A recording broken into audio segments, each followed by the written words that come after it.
Musmus pa lang ako noon, pero ikaw lagi ang bukang bibig, miinay at maitay.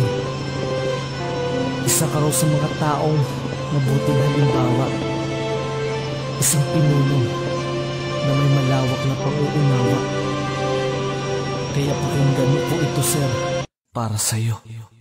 Dear Mayor Rodrigo Roa Duterte, ako'y taga-suporta mo, kumusta po kayo? Sana'y nasa maayos ka, naway pagpalain ka po. May mensahe lang akong gustong ipaabot sa inyo. Ganito po kasi yun, ako'y nahihirapan. STD lang ako, pati na rin po taong bayan. Kami po ay pagod na sa kanilang mga pangako, kasi alam din namin sa huli ay mapapako. Wala nang pagbabago sa bayan ng Pinas, kasi ang mga namumuno sila mismo ang ungas. Mabuti lang sila sa umpisa, pangakong pagbabago, pero pag nasa posisyon na puro panggagago. Lamang ang gagawin, puro walang katuturan. Isang karangalan kung kami ay yung paglilingkuran. Gusto naming ihalal tulad mong alam aming pasakit, yung taong tipong may tapang at malasakit. Kapitan ko po si Mayor Duterte dahil naniniwala po ako na kaya niya po baguhin yung mga mali po sa Pilipinas.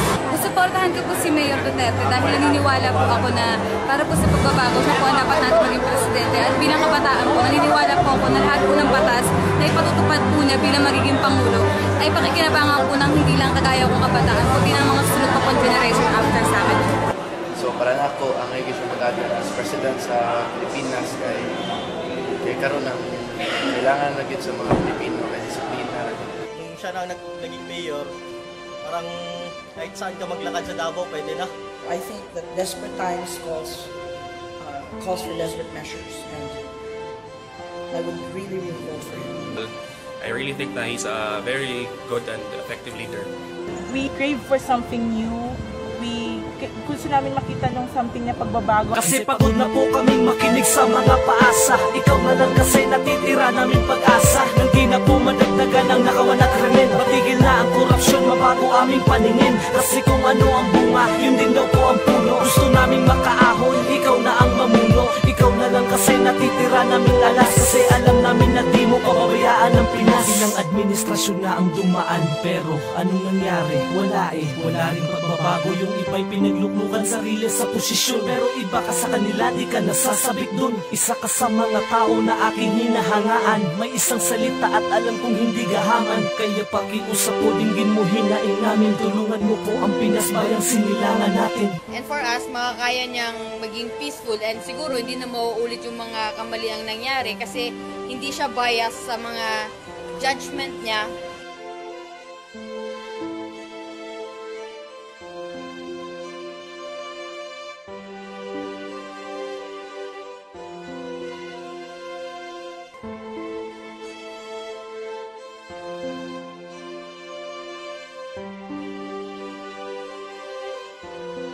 Ano ka? Sir, si yung kasama ni Duterte sa Duterte.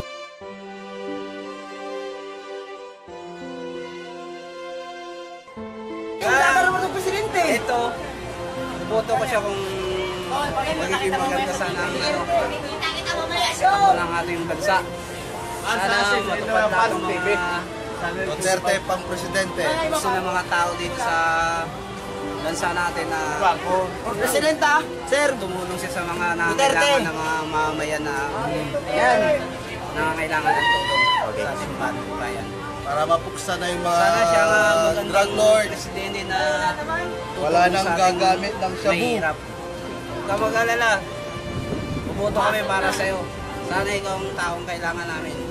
Kasi gusto naming makita ang Pinas na umunlad. Di na magpapauto kahit ang boto naming bayad sa ibang tatakbo bilang presidente. Sayo lang boto ko bilang isang botante. Kaya sana'y marinig mo ang kantang tong sinulat ko ng kusa. Tuldukan mo na ang hirap namin at mga pagdudusa. Dinggin mo ang hinaing at sinisigaw ng aming puso. Ay pag-asa pa ang Pinas kaya hindi kami susuko. Matagal na po kaming mulat at natauhan na. Ikaw lang nakikita namin na may kakayahan na. Ibangon na ang bayan ni Juan sa pagkakalubog. At habang buhay tatanawin naming utang na loob. Nakahanda ka naming samahan kahit na anong mangyari. Nasa likod mo lang kami, Sir Rodrigo Duterte. Kami ay magkakaisa para sa bayan natin. Ikaw ang mamuno sa amin at yun ang pangarap namin.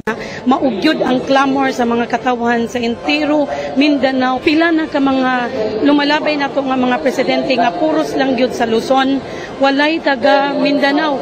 Kilala ko si Mayor Duterte na napakagaling niya. Lahat nasusupo niya, walang ano sa kanya, umukontra. Basta alam ko magaling talaga siya.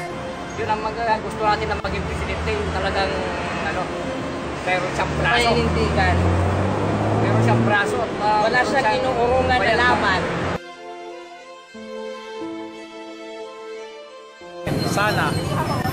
Sana pagbigyan niya. Hindi na kami, ang dami-daming supporter dito. Sana pagbigyan na kami ng kandidato na siya, please, magiging presidente. Kasi wala kaming nakikitang pwedeng makaayos ng Pilipinas sa problema natin sa crime, problema natin sa drugs, problema natin sa corruption. Kasi pagod na po kami makinig sa mga paasa. Ikaw na lang kasi natitira namin pag-asa. Nang di na po madagdagan ang nakawan at krimen. Matigil na ang korupsyon, mabago aming paningin. Kasi kung ano ang bunga, yun din daw po ang puno. Gusto naming makaahon, ikaw na ang mamuno. Ikaw na lang kasi natitira naming alas. Kasi alam namin na di mo pababayaan ang Pinas. Kasi pagod na po kami makinig sa mga paasa. Ikaw na lang kasi natitira naming pag-asa. Nang di na po madagdagan ang nakawan at krimen. Matigil na ang korupsyon, mabago aming paningin. Kung mapresidente ako, I assure you, may kaso ako, pero hindi yan plunder. Sigurado, as in sigurado, hindi ako makakaso ng plunder. Pero ang kaso ko after my presidency is multiple murders. Remember that 54% of the total export earnings in dollars galing Mindanao yan.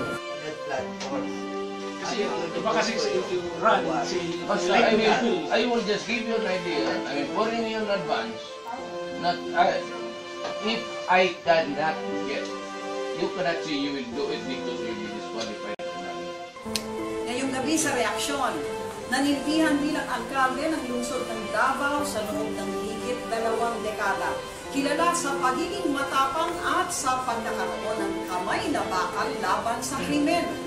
Political leadership matters, and leadership who has fire in his belly, and this person has fire in his belly. He doesn't only have commitment, will, he has political courage, and he is intelligently courageous. It is my privilege and honor to introduce to you a person who can enforce the law. I am privileged to introduce to you the next President of the Republic of the Philippines. Mayor Rodrigo Romy Duterte.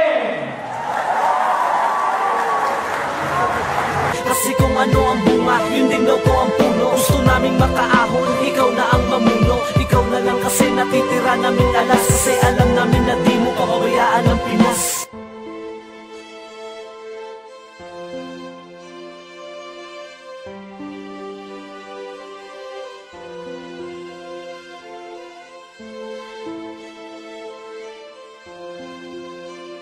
Ni Mayor Duterte na 911, bigit na mo nakalimutan na hantod sa mga kaibig. Wala. Ano na panahon na gunahula nito, nanay na nangiman.